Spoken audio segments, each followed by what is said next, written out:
Por tanto, hermanos santos, participantes del llamamiento celestial, consideren a Jesús. Hermanos santos, apartados para Dios, participantes del llamamiento celestial, el llamamiento que viene del cielo, viene de Dios y nos llama a la vida celestial, a la relación con Dios. Entonces, Él es nuestro apóstol y sumo sacerdote, como ya dijo en los versículos, el versículo 17, 2:17. Entonces, de nuestra confesión. Entonces, nuestra confesión sería nuestra religión. Nosotros hablamos a veces de nuestra fe y usamos eso en el sentido de nuestras doctrinas, lo que creemos. Entonces, confesión aquí es lo mismo, lo que confesamos, lo que creemos. Él era fiel al que le constituyó. Ahora, esa expresión, fue fiel a, viene de Números, pues no tenemos la cita aquí. ¿Alguien tiene una nota? Creo que es 14:7. ¿Espera? Números 12. ¿2 o 12? 7. Entonces, consideremos este versículo.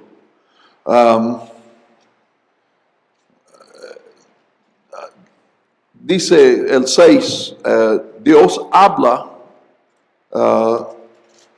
Dios se revela en visión o sueños, pero dice, no es así con mi siervo Moisés, quien es fiel en toda mi casa. Este es lo que mencioné ayer, 8, cara a cara hablo con él. Pero el autor no está enfocando al versículo 8, sino esta frase, que Moisés es fiel en toda mi casa. Entonces, está comparando y dice, Jesús también es fiel a Dios, a quien le constituyó, pues enfatizando, Dios constituyó a Moisés. Moisés era lo que era, tenía la responsabilidad que tenía por disposición de Dios. Moisés fue llamado por Dios, Jesús fue llamado por Dios. Los dos tenían la autoridad de Dios, o tienen la autoridad de Dios. Como también lo fue Moisés en toda la casa de Dios. Entonces, ven en el versículo 2, era fiel en la casa de Dios. Estas palabras vienen de Números 12:7. Pero él, Jesús, ha estado estimado digno de una gloria superior a la de Moisés, por cuanto aquel que ha construido una casa tiene mayor dignidad que la casa. Entonces, pues la idea es un poco rebuscado en la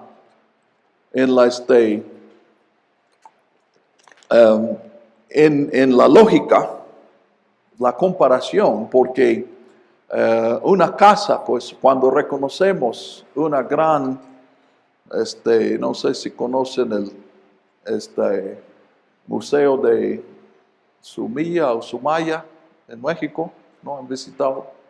O una estructura, pues una estructura muy bonita que tenemos, algún edificio sobre el Zócalo aquí. Pues cuando nos admiramos de eso, pues honramos al lugar, pero aún más honramos a quien construyó, el arquitecto. Tiene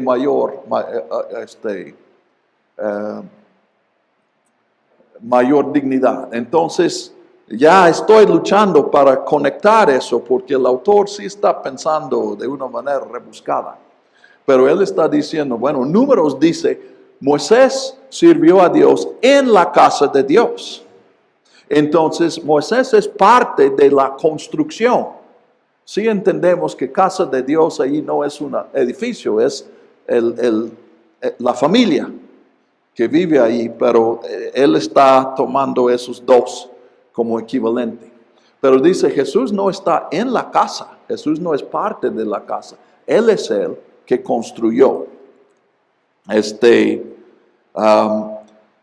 4, porque toda casa es construida por alguien, pero el constructor de todas las cosas es Dios. Este versículo no está muy claro y se discute qué quiere decir. En la superficie parece que él está diciendo Jesús es el creador de todo porque es Dios. Pero añade a eso esta idea que dentro de la creación, siempre que vemos un edificio, hay un constructor. Pero detrás de ese constructor es un Dios que hizo posible que tuviera los conocimientos y los materiales y se realizara la obra. Y que Él identifica a Jesús con esta persona detrás del constructor. Entonces está declarando que Jesús es Dios. Algunos resisten a eso, tal vez por lo rebuscado del versículo. Y tal vez lo que están diciendo es que aquí no tenemos una base sólida para la doctrina de la divinidad de Jesús. Y en eso sí estoy de acuerdo. Necesitamos evidencias más claras que este versículo para decir que Jesús es Dios. Pero esas evidencias sí existen.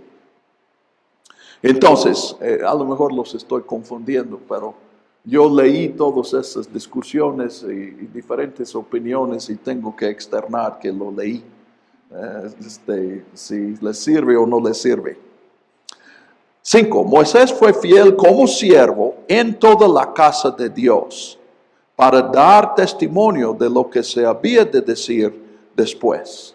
En cambio, Cristo es fiel como hijo sobre la casa. Entonces, aquí también él está combinando dos cosas. Lo que ha venido diciendo, y aquí se especifica, es eso, lo que ya les dije. Moisés está dentro de la casa, pero Jesús no está dentro de la casa. Él es el hijo sobre la casa.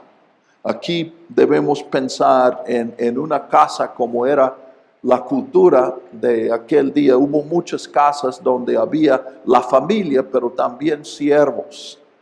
Muchas veces la casa fue el negocio. Entonces la casa es un taller y ahí viven todos los empleados. Pero el que es el hijo, y especialmente cuando es el hijo único o el hijo mayor, entonces él está sobre todos los siervos en la casa. Entonces, este es el contraste, la superioridad de Jesús a Moisés. Los dos fueron fieles, los dos sirvieron a Dios, los dos cumplieron una comisión con Dios. Pero Dios nunca comisionó a Moisés para ser su hijo, sino que más bien envió a su hijo para estar sobre la casa de Dios. Pero también él añade a ese pensamiento en el versículo 5, para dar testimonio de lo que se había de decir después. Y pueden ver aquí que este es otro argumento que no aceptarían los judíos. Para entender lo que él está diciendo aquí, primero tienes que aceptar que Jesús es el Mesías. Entonces el autor está diciendo todo lo que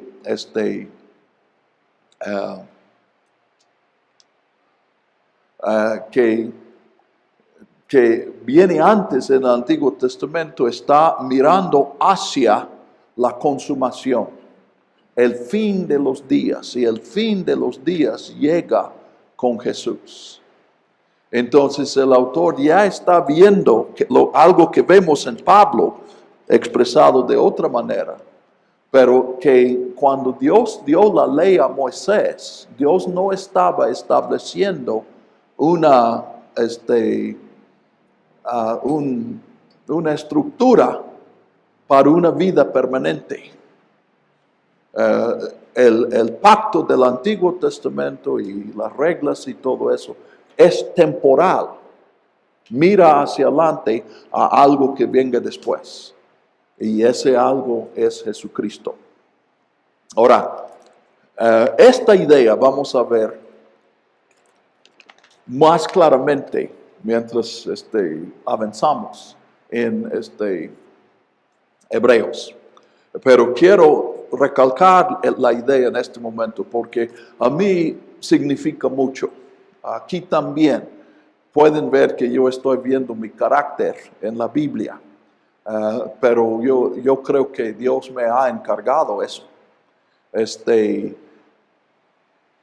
Yo puse los tres términos, acerquémonos, perseveremos y hermeneuticar, interpretar. Podría, si yo añadiría una más, sería salgamos. En 13:13, había dicho, Jesús sufrió fuera de la puerta y dice, salgamos pues a él. Y había dicho también en el capítulo 12 al final, Dios va a sacudir todo lo que existe para que veamos qué es lo que no se sacude. Entonces, yo he entendido que es mi comisión, pero yo creo que todos tenemos una parte en eso. Lo que hemos aprendido no es para que nos aferremos de eso. Es para que sobre esta base aprendamos más y avancemos, que entendamos más.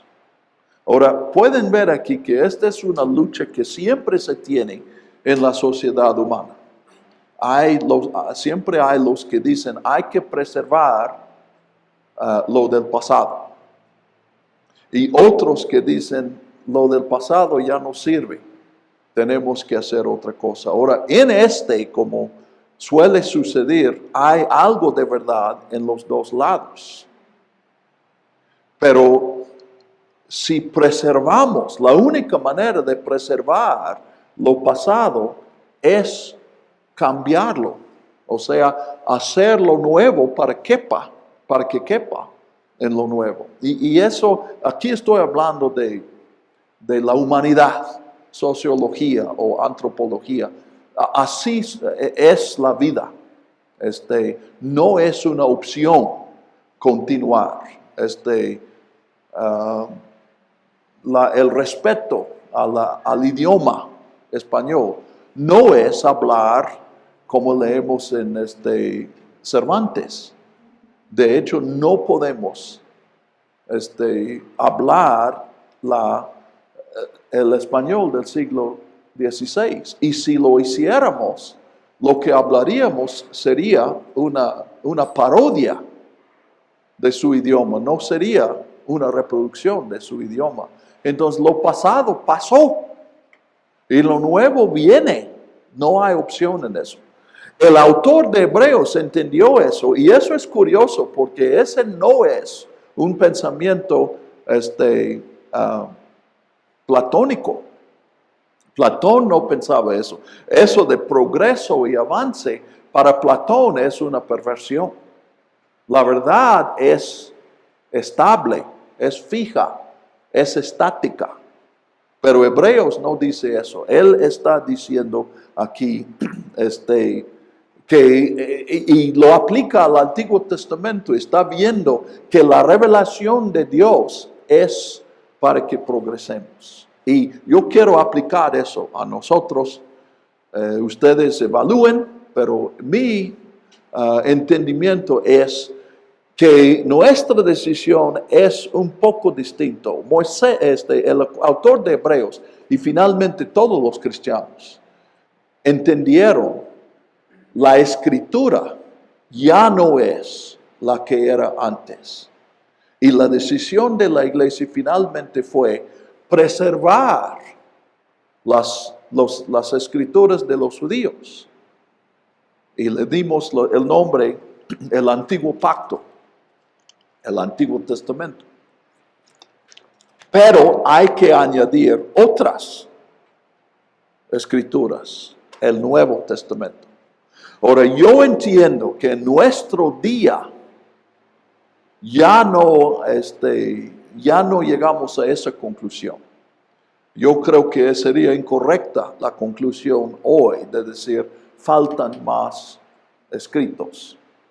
Yo creo que el canon ya está completo. Y entendemos que eso es al pasado. Eso ya se hizo en el pasado. Pero pensar que ya, que nuestros padres entendieron a la perfección la escritura y por lo tanto lo único que nos toca a nosotros es preservar el pensamiento, y eso se aplica en esta clase.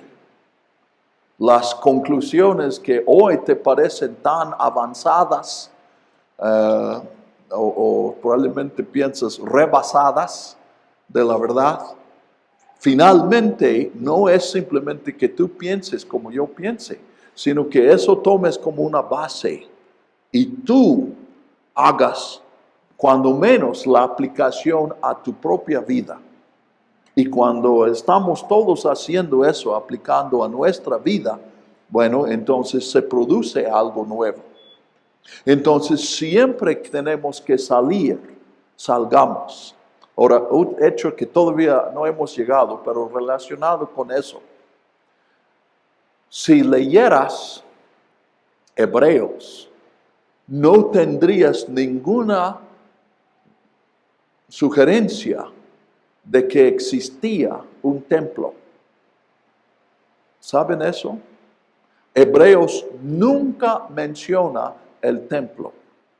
Habla de los sacrificios, del día de expiación, el sacerdote y lo que hace, todo eso, sin mencionar el templo. ¿Cómo puede hacerlo? ¿Alguien sabe? ¿Ya han leído Hebreos? ¿Cómo es posible que no menciona el templo? Efraín, ¿no lo leíste? Entiendo que tú ya leíste el comentario, ¿verdad? Ok. Por eso vine para explicarles lo que leyeron. Habla del tabernáculo. ¿Y cuál es la diferencia entre el tabernáculo y el templo? ¿Entienden esas dos palabras?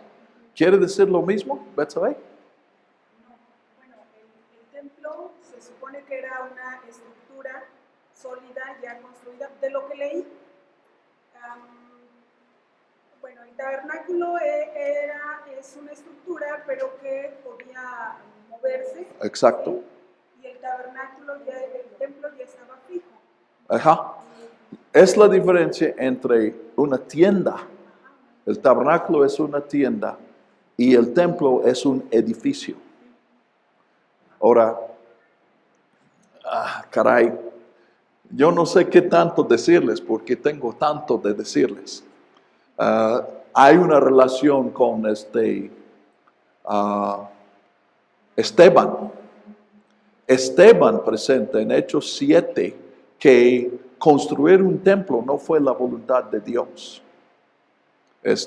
Y esa corriente está también en Reyes, el libro de Samuel Reyes es una sola obra. En Crónicas, la construcción de un templo fijo es el colmo del propósito de Dios. Pero en Samuel Reyes, Dios dice, yo no necesito ningún edificio. Le dice a David, y no le permite construir un templo, aunque Salomón sí lo hace. Entonces, esta es una corriente bíblica que no es solamente en Hebreos. Pero ¿cuál es la diferencia entre un Dios que se adora en un tabernáculo y un Dios que se adora en un templo? Un Dios que se adora en un tabernáculo es un Dios que nos acompaña. Y yo creo que necesitamos ese concepto. Nosotros tenemos la idea de que un templo es una casa de Dios. Inclusive decimos en nuestra liturgia, en nuestra enseñanza, esta es la casa de Dios. Aquí debes comportarte como casa de Dios. Esa sí es herejía, eso no es bíblico. Dios no está en los templos, Dios está con su pueblo. Y si Dios está presente cuando nosotros estamos adorando, no es porque estamos en un edificio dedicado a Él, es porque Él está con nosotros y vino con nosotros al culto. Entonces, necesitamos ese concepto. De hecho, yo estoy sospechando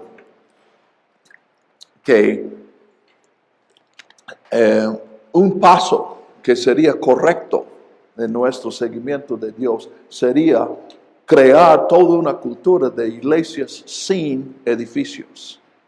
Porque nosotros tenemos tan identificado eso que pensamos que el edificio es necesario. ¿Pero? Si dice eso, lo van a crucificar. Sí, pues me van a crucificar de todas maneras, entonces digo eso también.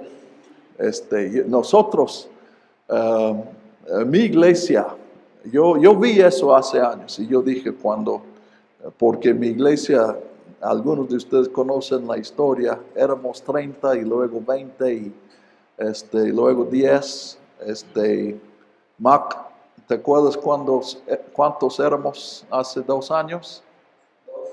12. El año pasado dije 9. Ahora somos 5.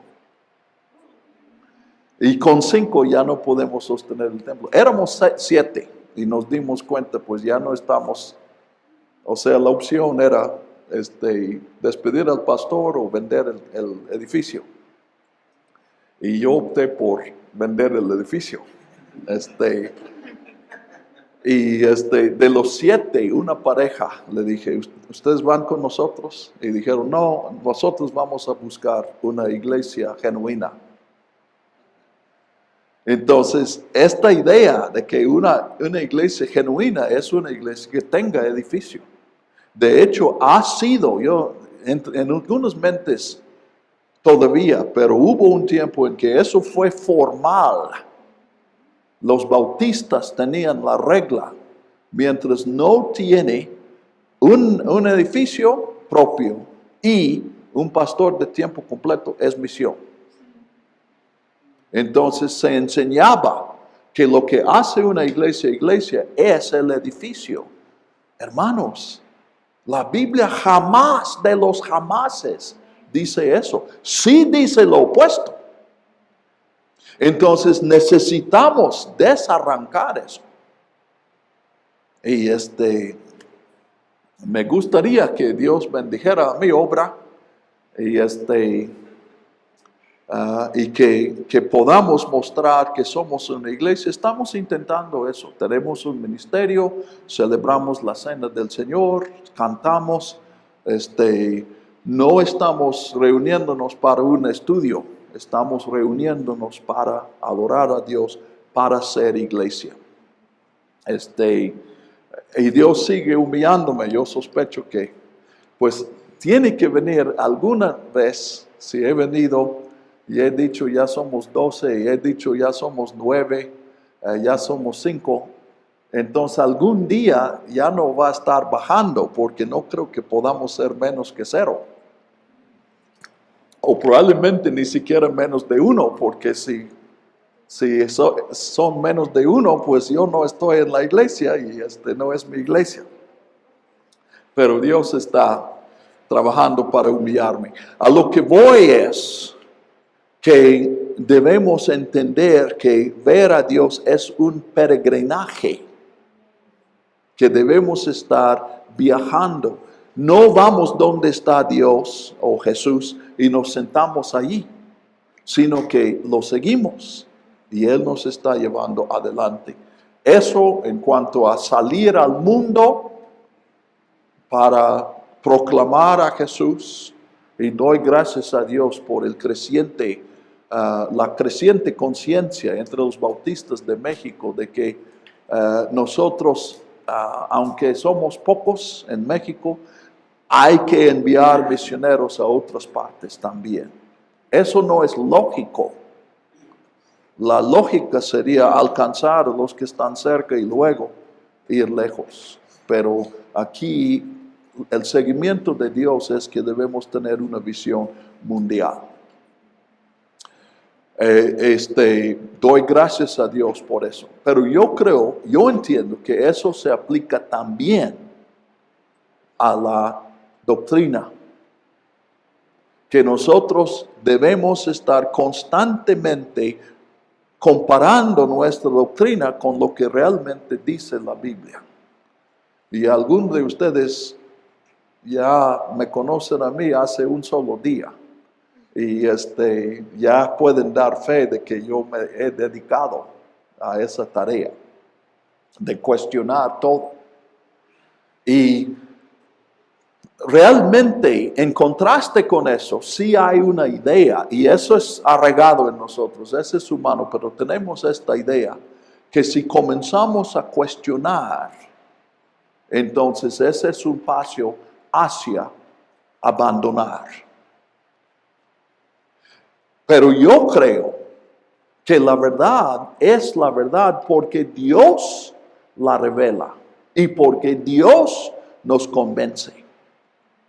Entonces, si cuestionamos, si hacemos la pregunta, por ejemplo, si la divinidad de Jesús es algo que hemos concebido o realmente viene de la Biblia, pues yo he hecho esa pregunta. Y yo he encontrado que sí, la Biblia constantemente, el Nuevo Testamento constantemente está presentando a Jesús como Dios. Ya lo hemos visto en Hebreos. Entonces, si alguna doctrina se viene abajo porque ha sido cuestionada, pues gloria a Dios. Hay que sacudir para encontrar lo que no se puede sacudir. ¿Ok? Si yo estoy pensando que esto no está fijo y esto no está fijo, bueno, y el piano, pues solamente hace falta hacer la prueba. Y se da cuenta cuál está fijo y cuál no está fijo. Entonces, yo entiendo, sí hay una verdad en eso de no cuestionar. Sí podemos cuestionar con el propósito de derrumbar. Y eso sí hace nos hace un daño. No creo que haga un daño a la verdad. La verdad depende de Dios, no depende de nosotros. Pero sí podemos programarnos para dudar a todo y nunca hacer más que dudar. Y ese sí es un error. Pero dudar con la mente abierta para realmente escuchar, no tanto las opiniones de otras. Sí podemos escuchar a otros, pero finalmente lo que estamos buscando en escuchar es lo que realmente dice Dios en las Escrituras. Y yo he encontrado que hay respuestas muy claras en la Biblia. Ahora, ayer yo mencioné a varias doctrinas que yo creo que no están enseñadas en la Biblia. Pero otras no he cuestionado y no tengo por qué cuestionar. Que Dios es todopoderoso, que Dios es el creador de todo, el que sostiene todo, pero que Dios tiene el propósito de atraernos a una relación consigo. Y Él está buscando eso. Eso sí, no se cuestiona. ¿Ok? Muy bien. Sí. Nada más un comentario más, que estamos pensando en eso. Otra sugerencia, lo que yo he visto. Y aquí noten, mi proceso no ha sido que yo observo problemas en la iglesia y busco una solución en la Biblia. En este caso ha sido al revés. Especialmente Hebreos me ha llevado a cuestionar eso. Y luego, a la luz de eso que veo, estoy evaluando en las iglesias. Y lo que yo observo en toda mi vida, las iglesias misioneras las iglesias que quieren servir a la comunidad siempre convierten esa inquietud en la pregunta, bueno, ¿cuánto dinero nos queda para el ministerio? Entonces, inconscientemente, la primera prioridad son los sueldos. Ahora, yo he vivido de ese sueldo y yo sé que este sí es una necesidad. Pero sí debemos preguntar, pues, no debemos cambiar la cultura y tener más liderazgo que no percibe sueldo y menos que sí. ¿No sería posible eso? Y si es posible, probablemente es conveniente. Pero aún así, ustedes saben, en la iglesia cuando no hay dinero para pagar al pastor y pagar el recibo de la luz, ¿a cuál pagan? Entonces, ¿por qué no podríamos cambiar la cultura y hacer la pregunta, bueno, después de hacer el ministerio que Dios nos ha dado y cumplir nuestra misión, ¿queda dinero para comprar un edificio o no? ¿Por qué no podríamos cambiar la prioridad? Pero habiendo dicho eso, ya están reflejando, especialmente Cristina y Juan, pero otros también. Le recuerdo que la hermenéutica es un círculo. Vemos en la Biblia algo y decimos, ¿realmente lo que veo allí es lo que estoy haciendo en mi vida o mi iglesia está haciendo? Y necesitamos honestidad porque es muy fácil decir, bueno, yo siempre sé cuál es lo que dice la Biblia. Lo que enseña la Biblia es lo que yo hago. Y lo que no enseña la Biblia es lo que tú haces. Y podemos ver, ese no es un criterio adecuado. Necesitamos ser corregidos. Entonces, abrirnos a la corrección. Entonces, ya estamos haciendo eso. Juan hace unas reflexiones, Cristina, otros tienen pensamientos. Ahora, lo que nos toca es al revés de lo que hemos visto, volver a la Biblia. Y así, es constante. Y por mucho no decimos, bueno, ya corregí mi práctica, ya no necesito la Biblia. No, hay que ver la nueva práctica también a la luz de la palabra de Dios. Muy bien, entonces la hermenéutica es un propósito principal de esta materia, que nosotros podamos captar más cómo realmente usar la Biblia, porque cuando nosotros interpretamos la Biblia, muchas veces estamos simplemente justificando lo que ya creemos. Y pensamos que lo creemos porque está en la Biblia, pero realmente si reflexionamos, ¿tú leíste la Biblia y encontraste esto? No, tú la escuchaste en varios sermones y dijiste, pues entonces tiene que ser lo que dice la Biblia. Pues ya, el hecho de que estás aquí en esta clase quiere decir que tú estás adquiriendo herramientas para que no tengas que conformarte con eso. Puedes tomar otros pasos, una investigación más independiente. Bueno, entonces, Cristo fue fiel sobre la casa, versículo 6. Esta casa suya somos nosotros, si de veras retenemos la confianza y el gloriarnos de la esperanza. Y nos metemos en otro. ¿Somos la casa de Dios o eso depende de nuestra perseverancia? ¿Qué dices tú y qué dice Hebreos?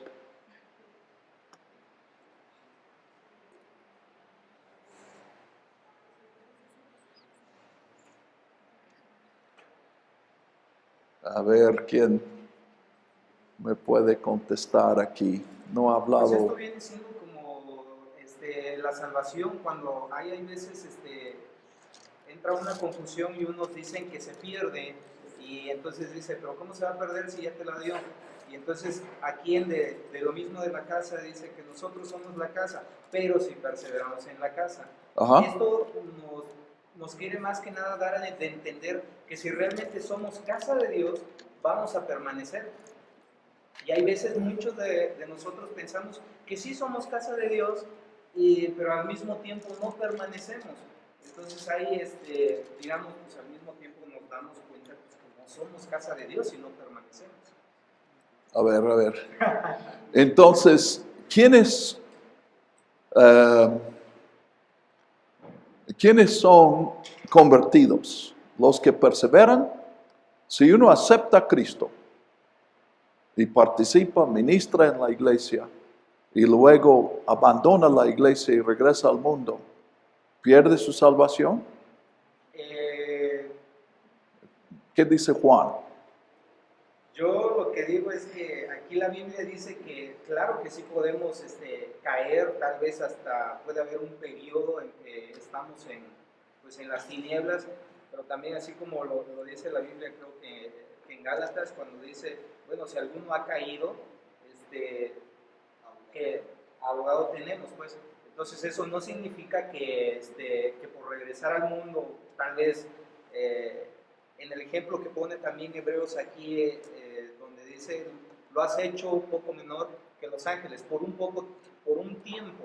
Tal vez también muchos de los cristianos por un tiempo, pero si realmente es hijo de Dios, el mismo Espíritu, el mismo Dios nos vuelve a traer nuevamente a su redil, y eso no quiere decir que se perdió. Entonces son Ok. Entonces es algo como confuso que estábamos viendo ayer de contradicciones y todo eso. Sí. Simple y sencillamente que aquí el que realmente permanece pues es la casa de Dios, y difícilmente ¿quién es el hombre para decir tú sí eres, tú no eres, como habla Pablo a los romanos? Dice, ¿quién es el hombre para estar diciendo que él sí es, que él no es, cuando Dios ya lo recibió?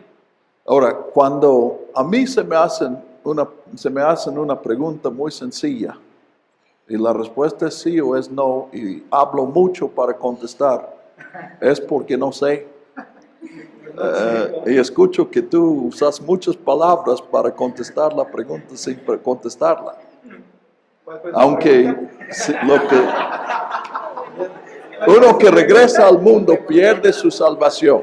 Y lo que entendí que decías era, si regresa después, regresa al mundo, pero luego regresa a Cristo, no ha perdido la salvación. Pero no contestaste, ¿qué pasa si regresa al mundo y nunca vuelve a Cristo? Pues nunca la tuvo. Ok, nunca la tuvo. Ok. Ahora, muy bien, ya estamos entrando en eso. Yo no quiero resolver eso, sí quiero que luchemos un poco con eso. Porque si uno cree que la salvación se pierde, a mí me parece uno de los mejores lugares para acudir, para comprobar eso con la Escritura, es Hebreos 3:6, 3:14 y luego el capítulo 6, los primeros versículos.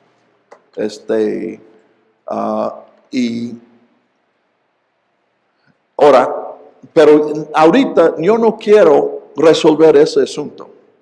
Quiero dejarte donde estás.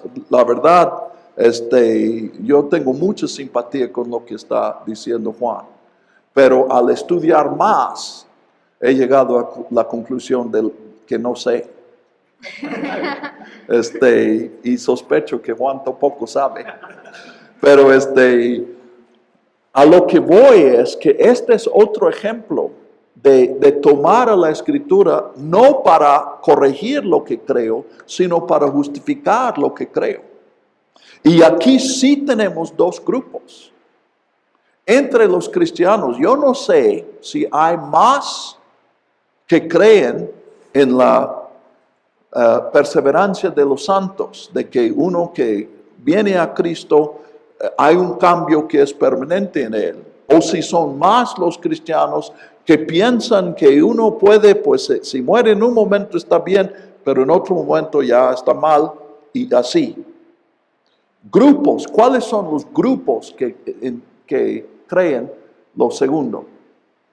¿Conocen un grupo que piensa en eso? Que si uno pierde su salvación, realmente la tenía, ya no la tiene, puede tenerla después. ¿Quiénes dicen eso? ¿Perdón? Los pentecostales normalmente. ¿Pentecosteses? Perdón, otra vez, ¿cómo te llamas? Alejandro, sí, Alex. ¿Quiénes? Nazarena. Presbiterianos. ¿Por qué no mencionan a los católicos? Probablemente porque ustedes no los consideran cristianos. Pero definitivamente si incluimos los católicos, yo creo que hay más que tienen esa doctrina que la nuestra. Ahora, lo que yo estoy viendo en este caso es que cada grupo cita la Escritura para comprobar lo que dicen. Pero ninguno responde a las citas de los otros. Entonces yo tengo mi idea, entonces busco el pasaje que diga lo mismo que yo digo. Y así puedo pelear contigo y tú haces lo mismo. No llegamos a nada en eso. Realmente debemos hacer lo que yo hice ayer, quería hacer ayer, con la inclusión de todos o la gran separación en el juicio final.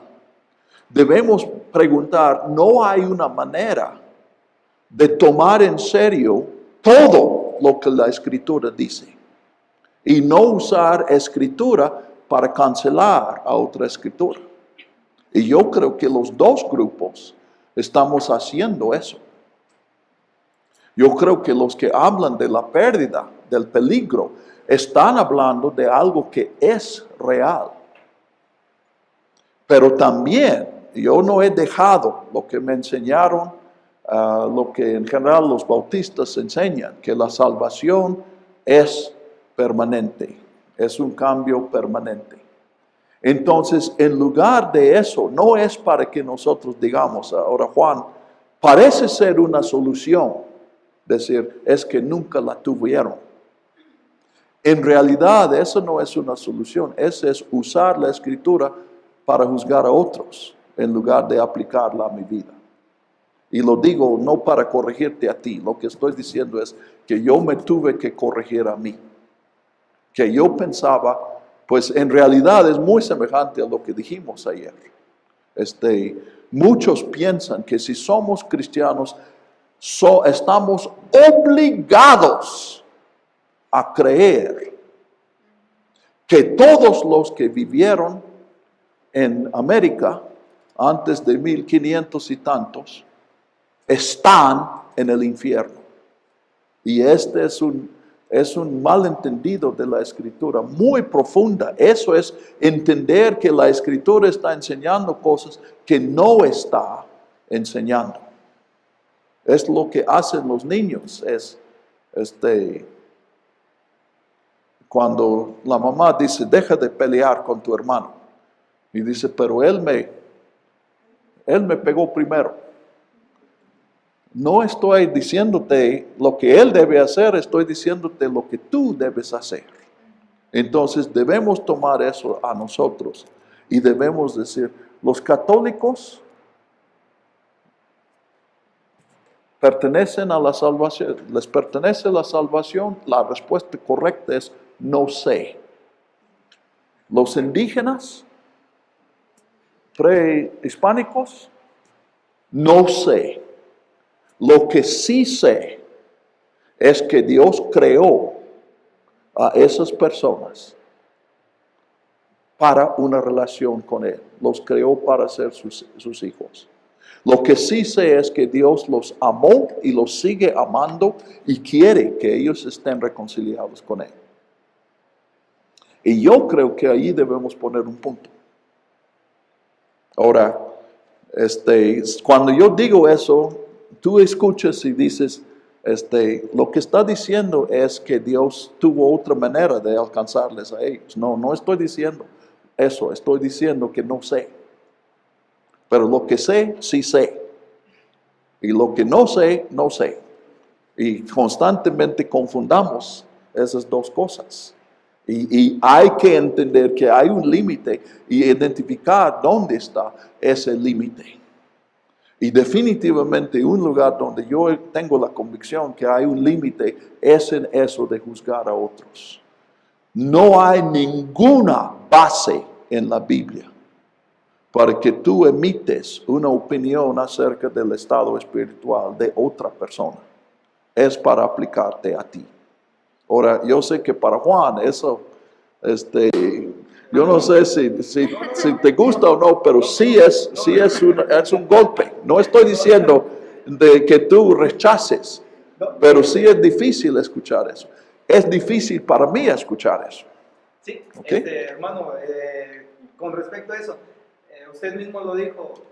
Usted me preguntó algo y yo me empecé a justificar por aquí, Sí, por allá, sí, muchas sí. palabras. Por eso, es lo que quería, era un blanco. Pues que no sé, y es como le dice Pablo a los romanos cuando les está hablando, dice, pero tú ¿por qué criticas al criado ajeno si Sí. tú no sabes si el mismo Señor que te escogió a ti, ya también Él lo puede levantar? Entonces ahí es donde entra una libertad en la cual volvemos a caer en que nada más uno sabe, pero uno no sabe de los demás que lo rodean, porque solo Dios es el que sabe.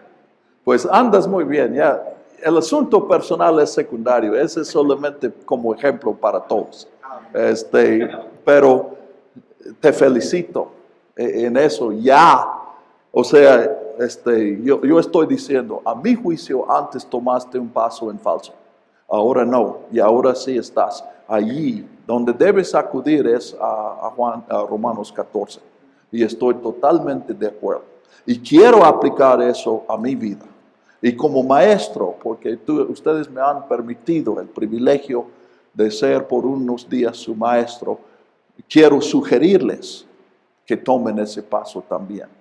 Pero muy bien, lo que aquí, no estamos aquí para resolver todos esos asuntos, pero sí estamos aquí para aprender técnicas, si quieres llamarle, un camino para que avancemos en estos asuntos y no simplemente nos quedemos donde estamos.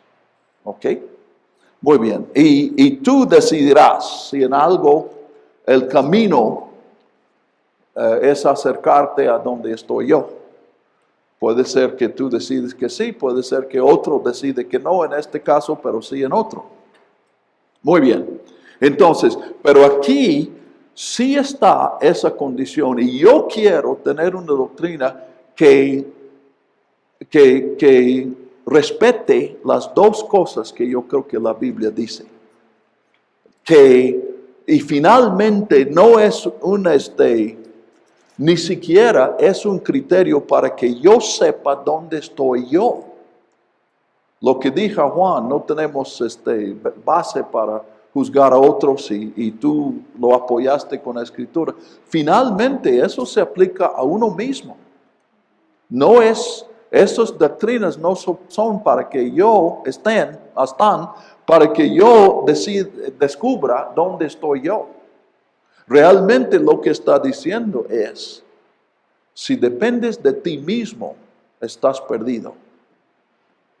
Te perdiste, te volviste a perder, nunca la tuviste, todo eso se aplica si me dependo de mí mismo.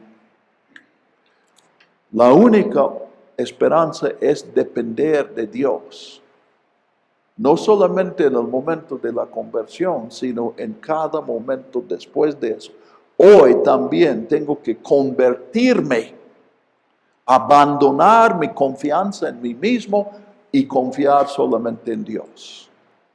Entonces no es un asunto de quién está, dónde, sino que todos estamos en lo mismo. Todo católico necesita arrepentirse. Y todo bautista necesita arrepentirse, incluyendo a los pastores y especialmente los maestros de seminario. Entonces, ven que realmente no estoy tratando el tallo, estoy tratando la raíz. Y ahí ese cambio todavía estoy en proceso a hacer ese cambio. No creo que que yo sea como era antes, pero tampoco estoy donde debo estar. Entonces necesito seguir este proceso de reconocer que la soberbia todavía está ahí. Todavía yo tengo esa idea, la frase que uso, algunos escucharon en otra clase. La diferencia entre cirugía mayor y cirugía menor. ¿Sí saben la diferencia? ¿Cuál es la diferencia? José, sí. ¿Qué es una cirugía mayor y qué es una cirugía menor? ¿No te acuerdas? No, esa frase no se la he escuchado. Ah, ¿no? Cirugía menor es cuando... ¿Cómo? Cirugía menor es cuando es para mí. No, cirugía mayor es cuando es para mí. Cirugía menor es cuando es para mí. Exacto. Cirugía menor es cuando te operan a ti. Cirugía mayor es cuando me operan a mí. Como yo leí, eso no fue broma, fue un caso de la vida. Un hombre que se metió al hospital. Yo estoy añadiendo detalles, pero él tiene un choque y lo llevan al hospital. Y en el hospital descubren que tiene mejor voy a decirlo así, lo visita su amigo. Y su amigo dice, ¿cómo estás? Él dice, bueno, pues me choqué y mi coche se perdió totalmente y yo quebré 2 piernas. Y dice el otro, pues podría ser peor. Y dice, y cuando llegué al hospital descubren que tengo un problema del corazón y mañana me van a operar y dicen que hay 25% de probabilidad que sobreviva. Y su amigo dice, pues podría ser peor. Y dice, supo mi esposa y ya dijo que ya me voy a divorciar y va con otro. Y el amigo dice, podría ser peor. Y dice, oye, ¿cómo? Todo eso, ¿y cómo dices que podría ser peor? Y el amigo dice, pues podría pasarme a mí. Y eso sería peor. Entonces, digo eso porque eso está en nosotros. Cuando digo, pues, volviendo a Juan, sí, permíteme Juan, no es el Juan que está aquí, es la caricatura que yo estaba atacando. Cuando decimos cuál es la doctrina correcta, la perseverancia, la salvación permanente y cuál es la doctrina que es una confusión. Tú usaste esta palabra. ¿Cuál es doctrina y cuál es confusión? Y la respuesta que damos es, bueno, la doctrina correcta es la mía, la confusión es lo que piensan otros. Eso no es suficiente. Necesitamos tener la capacidad de ir a la Biblia, no simplemente para confirmar lo que ya conocemos, sino para tomar otro paso, para ver si no hay algo en lo cual yo estoy mal. Cuando yo estaba enseñando en Lomas Verdes, en varias ocasiones, venía un alumno y me decía algo como yo era asesor, entonces vino como el asesor y dice, pues, el domingo me despidieron. Y siempre daban explicaciones que los diáconos son muy celosos y no quieren la voluntad de Dios y una serie de justificaciones. Y yo escuchaba y cuando terminó el alumno yo decía, pues ¿sabes lo peor que hay en esta situación? Lo más lamentable es que tú no hiciste ningún error. Lo que produjo esa situación es totalmente de otros y esos otros no están aquí. Nosotros no podemos cambiar su acción. Ahora, si tú hubieras cometido algún error, eso podríamos mejorar. Y la verdad, yo lo dije con algo de ironía, pero me sorprendió más de una vez que el alumno, sin ninguna muestra de sorpresa, simplemente como que yo abrí una puerta y dice, bueno, lo que hice, que creo que fue mal, era esto. Y entramos en eso. Bueno, entonces la próxima vez, ¿qué puedes hacer distinto? Y salió muy positivo. No tuve eran 3, 4 experiencias, pero todas positivas. Y yo me di cuenta, aquí lo único que necesitaba era permiso para evaluarse en lugar de justificarse. Ahora, lo que yo quiero, no sé qué tanto lo logro, pero lo que yo he descubierto y he tratado de hacer es, en clases principalmente, reconocer mis defectos, principalmente mi soberbia, y que esta es la manera de ayudar a otros a que ellos reconozcan sus errores. Y yo sospecho que si tú logras aprender, quieres y logras aprender eso, tú vas a ver también en tu iglesia que es sorprendente cómo la gente deja de justificarse, no cuando lo ataquemos, sino cuando nosotros dejemos de justificarnos. Ahora, sigamos adelante. Entonces, la condición, y concluyendo, volviendo ahora a Hebreos 3:6, la condición, la necesidad de perseverancia es real. Y este versículo no está diciendo, quien no persevera, nunca tuvo la salvación. Pero tampoco está diciendo, el que no persevera, pierde su salvación. En realidad, tenemos que poner un versículo así en el contexto y decir, bueno, esta es mi conclusión. La perseverancia es necesaria, pero la perseverancia, como todo lo necesario, solamente puede venir de Dios. Entonces, no es una cuestión quién tiene la perseverancia o quién no tiene la perseverancia. Es la cuestión, la perseverancia que yo necesito puede venir solamente de Dios. Si yo reconozco, como dice, lo que el versículo dice es, la perseverancia es esencial. Pero el siguiente paso no es ninguno de estas dos opciones que mencioné. El siguiente paso es, por lo tanto, yo tengo que acudir a Dios para que Él me dé esa perseverancia. Si tomo el paso de decir, entonces yo voy a perseverar, eso me lleva a la caída. ¿Ok? Entonces, realmente toda esta situación, aquí también salgamos la necesidad de viaje, de tener un tabernáculo que estamos viajando con Dios, no presentes con Dios. Otra manifestación de eso es nuestra preocupación por quién ya está convertido y quién todavía no está convertido. Cuando el hecho es que nadie ya está convertido.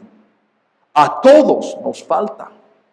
Entonces la cuestión no es dónde estamos, sino dónde está el camino que debemos estar pisando, progresando, avanzando.